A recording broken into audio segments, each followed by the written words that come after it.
Assalamualaikum warahmatullahi wabarakatuh. Selamat pagi, selamat siang, selamat malam, dimanapun anak-anakku berada. Selamat berjumpa kembali dengan saya, Slamet Suroso, SPD MPD, guru mata pelajaran PPKN di SMP Negeri 1 Kandang Serang, Kabupaten Pekalongan, Provinsi Jawa Tengah. Anak-anakku, pada video pembelajaran sebelumnya, saya telah membahas tentang bab 1 PPKN kelas 9, dinamika nilai-nilai Pancasila sebagai dasar negara dan pandangan hidup bangsa. Pada sub pokok babnya B, dinamika nilai-nilai Pancasila sesuai dengan perkembangan zaman, nomor 1 untuk video pembelajaran sebelumnya, yaitu hakikat ideologi terbuka. Untuk saat ini saya akan menyampaikan materi pada yang nomor 2. Anak-anak bisa membuka buku paket PPKN kelas 9 halaman 16 sampai dengan halaman 19, di mana kita akan bahas tentang kedudukan Pancasila sebagai ideologi terbuka. Namun sebelumnya saya ingin menanyakan dulu, apakah anak-anak masih ingat apakah itu ideologi dan apakah ideologi Pancasila kita itu berasal dari nilai-nilai dasar nenek moyang kita. Mudah-mudahan anak-anak masih mengingat pengertian ideologi dari berbagai pakar yang kemarin kita bahas pada video sebelumnya, untuk melangkah kepada kedudukan Pancasila sebagai ideologi terbuka. Anak-anak, kemarin pada akhir pembelajaran video sebelumnya itu saya sampaikan bahwa Pancasila itu ideologi terbuka, artinya siap menerima pengaruh dari luar asal itu semua sesuai dengan nilai-nilai luhur Pancasila. Nah sekarang kedudukan Pancasila sebagai ideologi terbuka itu, Pancasila mengandung pengertian bahwa Pancasila senantiasa mampu berinteraksi, mampu berinteraksi secara dinamis. Dinamis itu berarti terus menerus. Nilai-nilai Pancasila tidak berubah, disesuaikan dengan kebutuhan dan tantangan zaman. Jadi nilai-nilai Pancasila tidak akan pernah berubah, menyesuaikan dengan perkembangan dan tantangan zaman. Karena apa? Karena Pancasila bersifat aktual, dinamis, antisipatif, serta senantiasa mampu menyesuaikan diri dengan perkembangan zaman, ilmu pengetahuan, perkembangan zaman, perkembangan ilmu pengetahuan, perkembangan teknologi, serta aspirasi masyarakat. Ini sehingga Pancasila itu dengan keterbukaannya, apa yang harus diperhatikan? Yang harus diperhatikan, yang pertama adalah stabilitas nasional yang dinamis. Yang kedua, mencegah maksudnya ideologi Marxisme, Leninisme, dan komunisme. Ini yang ideologi ini bertentangan sekali dengan Pancasila. Lalu yang ketiga, keterbukaan Pancasila harus memperhatikan dapat mencegah paham kebebasan yang luar biasa, dikenal dengan nama paham liberal. Yang keempat, melarang pandangan ekstrim yang meresahkan masyarakat. Karena masyarakat kita adalah masyarakat gotong royong, sistem sosialnya sangat kental sekali, sehingga melarang pandangan ekstrim yang tentu saja yang nantinya bisa meresahkan kehidupan bermasyarakat. Lalu keterbukaan Pancasila harus memperhatikan bahwa Pancasila itu sendiri sebuah norma atau nilai-nilai dasar yang diciptakan melalui kesepakatan. Ini keterbukaan Pancasila harus memperhatikan ada 5 poin. Anak-anak masih ingat bahwa nilai-nilai Pancasila itu mengandung 3 nilai yang bisa kita cermati. Yang pertama, memiliki nilai dasar. Yang kedua, nilai instrumental, dan yang ketiga nilai praktis. Ya. Jadi nilai-nilai Pancasila itu ada nilai dasar, nilai instrumental, dan nilai praktis. Kemarin sudah saya sempat sampaikan apa itu nilai dasar, nilai instrumental, dan nilai praktis. Mari kita kaji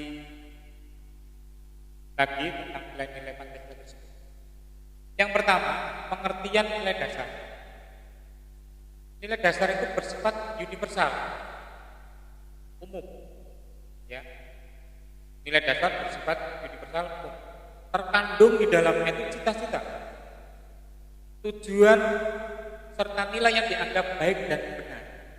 Nilai dasar adalah merupakan kristalisasi nilai-nilai yang baik dan benar, dan bersifat tetap dan melekat pada kelangsungan hidup dan kehidupan. Lalu nilai dasar yang berikutnya, bahwa nilai dasar Pancasila itu dijabarkan otomatis nanti di dalam apa? Di dalam peraturan berikutnya, yaitu apa? Dalam pasal-pasal Undang-Undang Dasar Negara Kesatuan Republik Indonesia tahun 1945. Jadi nilai dasar Pancasila dijabarkan di dalam pasal-pasal Undang-Undang Dasar 1945, atau disebut lengkapnya Undang-Undang Dasar Negara Republik Indonesia tahun 1945. Anak-anak yang kami cintai, nilai dasar Pancasila itu ada 5 yang saya sampaikan pada teman pertama, bahwa nilai dasar Pancasila itu yang pertama nilai ketuhanan dalam Pancasila. Ya, nilai dasar pokok dalam Pancasila itu apa? Yang pertama nilai dasar atau nilai ketuhanan dalam Pancasila. Yang kedua, nilai kemanusiaan dalam Pancasila. Yang ketiga, nilai persatuan dalam Pancasila. Yang keempat, nilai kerakyatan dalam Pancasila. Dan yang kelima adalah nilai keadilan dalam Pancasila. Mari kita bahas satu persatu nilai dasar ketuhanan dalam Pancasila. Ini merupakan bentuk hubungan warga negara Indonesia sebagai insan pribadi dengan Tuhan Yang Maha Esa. Bangsa Indonesia sebagai bangsa yang religius, meyakini keberadaan Tuhan Yang Maha Esa. Jadi warga negara dengan nilai dasar ketuhanan dalam Pancasila wajib memeluk satu agama atau kepercayaan terhadap Tuhan Indonesia yang diakui oleh negara. Ini nilai dasar ketuhanan dalam Pancasila. Yang kedua, nilai dasar kemanusiaan dalam Pancasila. Ini diwujudkan dalam bentuk hubungan warga negara Indonesia dengan sesama manusia sebagai makhluk sosial. Kita tahu bahwa manusia itu di samping sebagai makhluk pribadi yang berbeda dengan yang lainnya, manusia disebut juga sebagai makhluk sosial, homo homini socius. Oleh karena itu, sebagai homo homosius, sebagai makhluk sosial, maka manusia satu dengan manusia yang lain saling berhubungan, saling membutuhkan, saling melengkapi, saling memenuhi apa yang menjadi kebutuhan hidup di dalam kehidupan, di mana muncul di sana sikap tolong-menolong dan kekeluargaan, tentu saja tanpa membedakan suku bangsa. Bangsa Indonesia jelas sukunya bermacam-macam sekali.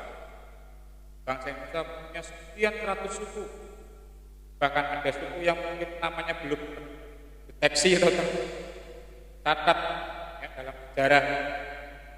Jadi dari suku yang Ambon, Aceh, Jawa, Sunda, suku Tengger, suku Baduy, suku bermacam-macam.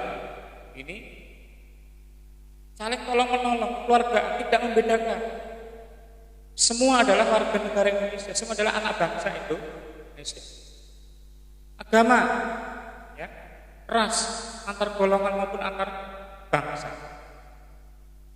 Kita yang punya warna kulit coklat, warna kulit hitam, warna kulit sawo matang, warna kulit kuning, warna kulit putih dan segala macam dalam satu kesatuan. Ibaratnya apa Indonesia ini? Indonesia itu sebuah taman bunga. Kalau bunganya hanya satu macam, tidak akan. Tetapi kalau bunga bermacam-macam, taman tersebut akan nampak indah. Itulah Indonesia, Nusantara. Oleh karena itu, sikap tolong-menolong dan keluargaan tanpa membedakan suku, agama, ras dan antar golongan harus kita wujudkan di dalam kehidupan, karena ini adalah nilai dasar kemanusiaan dalam Pancasila. Nilai dasar berikutnya adalah nilai dasar persatuan di dalam Pancasila. Kita tahu bahwa setiap warga negara selalu menaati peraturan perundang-undangan yang berlaku sebagai wujud rasa cinta tanah air, mengutamakan kepentingan bangsa dan negara di atas kepentingan pribadi dan golongan. Kepentingan pribadi dan golongan sebaiknya diletakkan di dalam kerangka kepentingan bangsa dan negara. Artinya apa? Kepentingan pribadi dan golongan tetap terpenuhi, tetapi dalam wujud kerangka kepentingan nasional. Ini nilai dasar persatuan dalam Pancasila. Oleh karena itu apa? Diatur di dalam peraturan-peraturan yang berlaku, undang-undang yang berlaku. Ketika kita mentaati undang-undang berarti cinta terhadap tanah air. Ketika kita berlaku menyisihkan atau mengesampingkan kepentingan pribadi ataupun golongan demi kepentingan nasional, maka kita adalah sudah mempraktek wujud rasa cinta tanah air. Anak-anakku yang kami cintai, nilai dasar kerakyatan dalam Pancasila, nilai yang keempat, sebagai hubungan warga negara dengan pemerintah. Nah, pemerintah itu siapa? Pemerintah itu adalah sebagai pemegang kedaulatan rakyat, sehingga warga negara memiliki hak dan kewajiban ikut serta dalam pemerintahan, di mana ini punya hak dan kewajiban. Di dalam nilai dasar kerakyatan, negara memiliki hak dan kewajiban untuk ikut mengatur. Ya. Warga negara juga punya hak dan kewajiban untuk ikut serta dalam pemerintahan. Akan tetapi, coba saya tanya, pelaksanaan hak dan kewajiban didahulukan yang mana? Nah, ada yang jawab didahulukan kewajiban.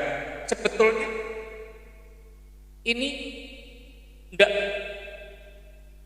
betul-betul benar. Artinya apa?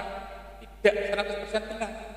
Karena jangan meninggalkan hak, kewajiban terus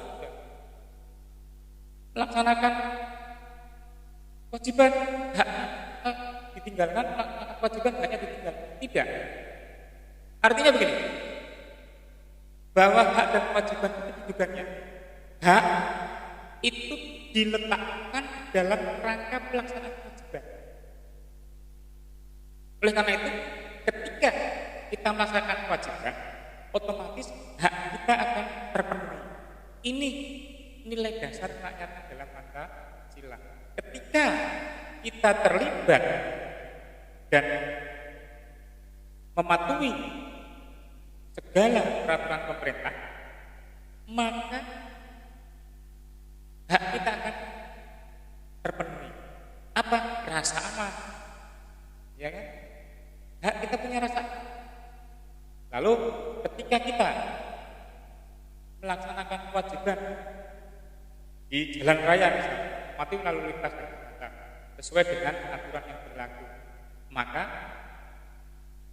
hak kita terpenuhi. Apa? Rasa. Kewajiban kita apa? Contoh membayar pajak, ya kan? Bayar pajak. Otomatis apa yang kita rasakan dari pemerintah, pemerintah memberikan kemudahan-kemudahan di dalam melaksanakan kehidupannya di dalam bermasyarakat dan bernegara. Inilah jadi hak diletakkan dalam kerangka kewajiban.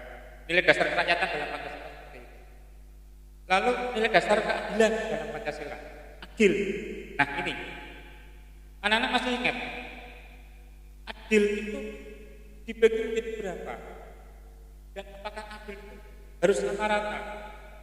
Harus sama, misalnya roti untuk anak 4 dibagi 4 sama, atau mungkin anak-anak berpendapat bahwa anak SD, SMP, SMA ketika berangkat sekolah sakunya sama, ya kan?